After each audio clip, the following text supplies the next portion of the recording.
And we're live. Welcome back to Coaching Tips on Monday with Daniel and Todd, coaching at Betancourt with Club Wealth.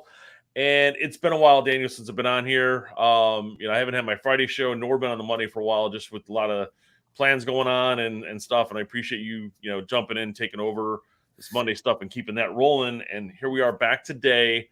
We've got, I don't want to call it horror stories from the Huddle on contracts, or what we can do to help you win more contracts that our agents are doing and listening to what's going on out in the market. So, Daniel, appreciate you being here today. Yeah, mainly what we wanted to talk about. Thanks for having me. Welcome back to Reality.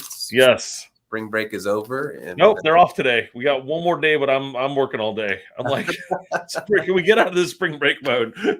My son went back to school today. Oh yeah, you guys had Friday off. Yeah, so it was enjoyable week and back and ready to crush the rest of the year. What we wanted to talk about today was just, what the agents out there are dealing with, having challenges with. And a lot of these things have been reoccurring themes for the last year, at least. So Todd and I, our teams, we do a daily huddle. So we're talking about, everybody's victories and everybody's struggles on a daily basis on the team out there in the real estate trenches. And so some of the things that came up in recent huddles, one thing that has been coming up a lot, I've been seeing it also all over real estate social media, is VA buyers, the struggles that VA buyers are running into. So, that's one, super important issue, because you have veterans out there that, made sacrifices for our country, and now they're trying to buy a house and being shut out. And that's, that's really unfortunate. So that's one thing. Have you been running into that? No, but we have had a trouble with VA buyers getting properties. I just closed a VA buyer who was but we were able to get it because it was an open door property, had been on the market, 30 days. So we got to go find the older inventory for them. And of course the property didn't appraise. Open door came down 20 grand. My buyers had to bring up 5 grand. So that worked out. But I think the biggest thing, for the VA buyers, because I did see that post as well, like our struggle for you was our struggle and sacrifice for you was our down payment. And so we should be able to buy a house with no money down. And I wish I had that picture 10 years ago for a VA buyer that I was working with, because the seller, who was also a veteran, said anybody who's buying a house should have money down. And I don't like selling to somebody who doesn't have an investment into it. And wanted to go back to that agent and be like, hey, tell your buyer tell your seller my buyer sacrificed 4 years of his life at risk to be able to buy a house with this program. So what's the problem? Right. He wouldn't even acknowledge the contract or any sort of financing regarding that. Yes. So, and we've got one right now who was like, they don't want to put more than $1,000 down, and don't have money for now, telling us they don't have money for closing costs, yet they did before. So it's like, what happened? And we don't want to offend you as the VA buyer, but there are some realities that we have to have if you're going to use that financing in this market, Yeah. And, a VA loan, just one of the big benefits of a VA loan is you don't have to put money down, but some buyers do have the money to put down, and they're using a VA loan either for 100% financing. They just want to reserve some of that money. So one of the strategies that we've talked about is basically getting another approval letter, for conventional, or for not for FHA, but for conventional, basically have a conventional approval, but also a VA approval. And just to show the seller and the listing agent that this buyer could go any way, they're just using this loan, for other benefits to their, pocket. So this is like kind of playing into that, taking that, the VA approval letter, attaching a proof of funds behind it, that I've got cash to invest. And, it's 40 grand, 50 grand, whatever's in the bank, that I'm willing to put up some money. I don't need to put up the whole 50, but to pay over appraisal, to pay my own closing costs, to pay those certain things. Right. Yeah. It would be nice if there was some, incentive to accept VA buyers. It would be interesting if they would incentivize sellers in some way to accept a VA buyer. I don't know, what it is. But I think that would be another interesting solution, and Yeah. there's probably something like that in a bill somewhere that someone's trying to get passed. I wouldn't. By the time the market's done, the challenge will be over. Right, exactly. Going through all of that. Yeah. That's one reoccurring. What's one that's come up for you lately? So one of our clients actually just got a buyer accepted on a HUD home. I haven't seen a HUD home in like forever. So that was good. Now a little bit of process going there because it takes about a week to 10 days to get the contract finalized. We had one buyer this weekend who was 51 offers in 48 hours. They didn't get it, $15,000 over list. And the others, just trying to think that we had probably 15 contracts written over the last week, and a lot of them were just the little things. Like one wants you to waive appraisal. So what does it look like waiving the appraisal? The buyer is actually checking with the lender right now to see what does it look like if they waive the appraisal? Do we have the additional cash to play with, and what does that do to our financing? So that was, I think, the other thing that one of the agents came back to us with this morning. Yeah. How are your team members? Are they feeling discouraged at all from having to make offers, or how's everyone keeping their spirits up? St. Patrick's Day, they think they all drank as many spirits as they could to keep them up. Green beer. Yeah, so I think we're gonna start a Friday episode of AA, so they can hopefully not drink through the weekend, trying to get the weekly contracts out. There you go. And I think, no offense, this market is a great training lesson for a lot of the new agents that are out there, because they think it's really easy diving in, and then they get in and they're not getting contracts accepted. So just imagine going back into a normal market, if they can fit through this, they're going to fit through anything. Yes, this is that's a great point. But staying vigilant, and you're just learning all of these strategies. So if you jumped into the real estate market in the last 2 years and you're still in it now, and you've made offers, then you're learning all kinds of strategies that a lot of agents didn't have to practice for years. Yeah. So, if you were an agent that jumped in 4 years ago or 5 years ago, you probably didn't have to learn all of these strategies. The agents that have just jumped in over the last 2 years, just learning all of these creative ways to get their offers accepted in this market. One is speed, just getting your offer in quickly. Two, which is a major one we've talked about lots of times on this Monday episode, is having a conversation with the listing agent and learning what it is that's important to the seller, learning a little bit about the listing agent, communicating that you know what you're doing, communicating in your confidence and your lender's confidence in the buyer, and your lender communicating that confidence to the listing agent. All of those things are a huge help. Just staying vigilant. And it's interesting and exciting to see these agents out there that are just like, I get calls from buyers agents on my listings. They're like, we've made offers on, 12 homes, and, they're just pushing and not getting discouraged. So that's the attitude that you have to have right now. Like, it's not going to be easy, but you can get it done. I think the biggest thing is having a buyer consultation with everybody too, and just and letting them know that we're going to be writing multiple offers, we might write 1, 3, 4, or 5 before we get to that offer that's going to be accepted. It's just the nature of the low inventory. Yes. And to stay ahead of the game. Now, one thing is I'd probably add in, we do this with some of them where we'll email the lender as well, or copy the lender on the email to the listing agent. And when we do that, the lenders will always respond back, hey, Jill, great, working with Todd. He's got an awesome team working here, and this buyer is overqualified to buy this property. I'm looking forward to doing business with you.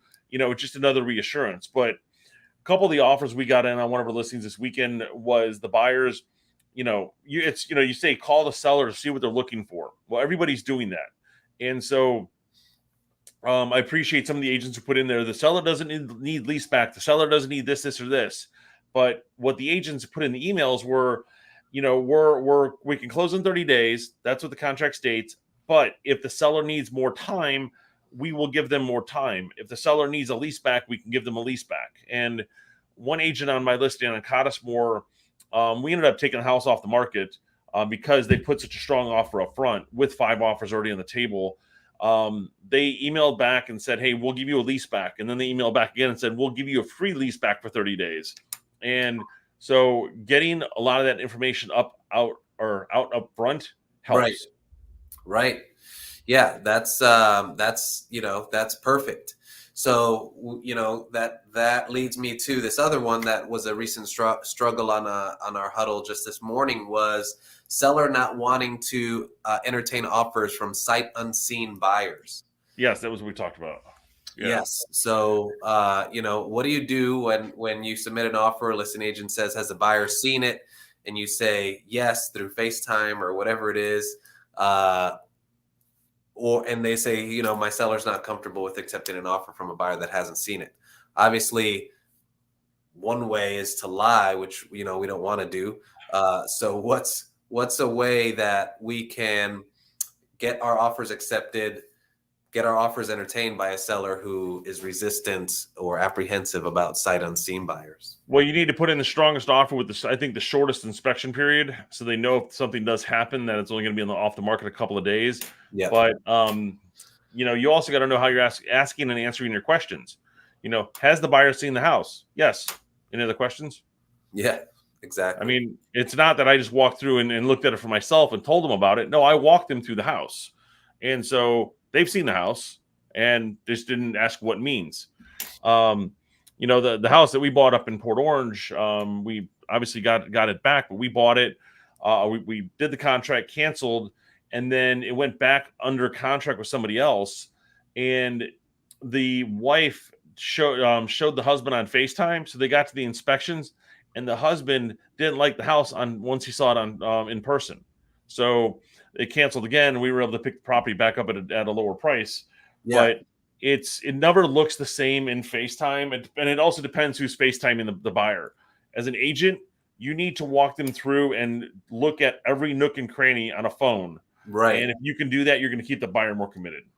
Right. Exactly. You don't want to try to skim over the ugly parts of the house, just to get the offer written, because it's all going to come out in the light at some point. So definitely better to over disclose and over show, in a sense, if you're doing a virtual showing.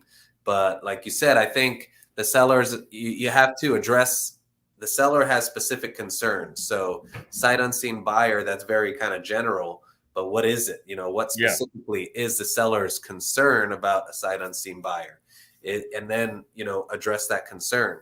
So one strategy could be, if your buyer is serious enough about the property, they could make a non-refundable deposit up to X amount. Say, we're going to give a $10,000 deposit, and if we cancel for any reason, seller can keep $2,000 or something like that. That's if the buyer's really, wants to show that they're really committed to the property. Seller's disclosure. You could go as far as saying, hey, here's a bunch of things that we noticed in our virtual walkthrough that weren't disclosed on your seller's disclosure. And my buyer has already signed off on. You didn't mention that the roof is at the end of its life. You didn't mention that the driveway's, got 1,000 cracks in it. All kinds of things, and just just try to, above and beyond. But mainly address those issues point by point to try to put those to rest. Yeah. Well, I think it's as you, and I think the other part would be, if you are showing the buyers in hand, have the or buyers through the phone, have the disclosures out ahead of time, instead of like normally we show the house and then we go get all the information, because then that buyer can review that ahead of time and ask you any questions, and you can dig in while you're there. When I do my virtual showings, I'm opening the closets and looking at the AC unit and showing the seller, this looks like something down here, or this is the hot water heater. Here's the piping going into the wall. Right. Outside. Look at all of the eaves with the seller and just say, hey, this is not going to be a pretty tour. This is a realistic tour. I mean, that's what I think people should be doing. Yeah. Yep. And one other thing I wanted to mention was investors, right? The return on investment on a lot of properties isn't what it might have been a couple years ago, because the prices are higher now. And sometimes that negatively affects your return on investment. So I had a customer last week who, was interested in investment properties, but, he didn't feel like the ROI was there for anything that he was seeing. And that's just, You know, he's doing a 1031 exchange. He just sold an investment that he's had for years that was giving him X amount of return, and now he's trying to get something, you know, similar to it so he can use that 1031 exchange, but he's not happy with the returns that he's seeing, you know, but the market's much different than it was 10 years ago when you bought that other property. So you know, that's something that, again, setting expectations for your customer, for your buyer. Right. Getting in the down and dirty with them. Yeah. No, it's all good stuff that you've got here. You know, just trying to get the. It's, you know, I think all in the conversation and the consultation you have with the people up front. Yeah. If you can dive into that, that's going to make that, you know, the process a little bit better. And then obviously you've got to get, you know, the agents there and see what's happening. Yep, that's right. So you wanted to talk about also this Thursday, right? Yes, Thursday we're doing a team call day. So we've got our team coming in. We're going to be going through our leads and just like walking around coaching the team on like how the conversation starters go, and we're setting them up for you know, who to call, what to call, and how to call, and to try and drive more business going into the second quarter. And I sent you a Facebook message about this as well, maybe to talk about next week. But just going in and, like, you know, defining your list of the people that are ready to go now, and you know, and getting and having the conversations ready. And that's what we're doing on Thursday. It's going to be from 10 to 1. We're going to have lunch there. Our lender is going to be in the office working with them as well. They're actually going to be picking up the phone, calling clients as well, you know, calling people who are saying, hey, what do I qualify for? And then the team's going to be calling the others. Yeah. So prospecting this Thursday, 10 to 1. Yep. So if anyone's interested in doing that, send us a message and we'll send you all the details. And that's exciting. So welcome back to reality. And it's here. Yeah, exactly. Let's get after it. Yep. Summer's around the corner. So I noticed, you know, the leads over the last week, a lot of dormant leads started becoming active. You probably saw the same thing. I think it always dies around this 2 weeks of March, just because everyone going to spring break. If they weren't a buyer before, they are a buyer now. So that's why I'm glad we're doing the call day this week, and really start pushing people, because this is the prime time. This next month and a half is going to set your summer. So you got to get on top of people now. Yep. This is when the people are getting excited. They're all planning for their move in the summertime. So just, you know, fish while the fishing's good. Yes, exactly. All right. I'll see cool. you, Todd. Take care. See you soon. See you. Bye.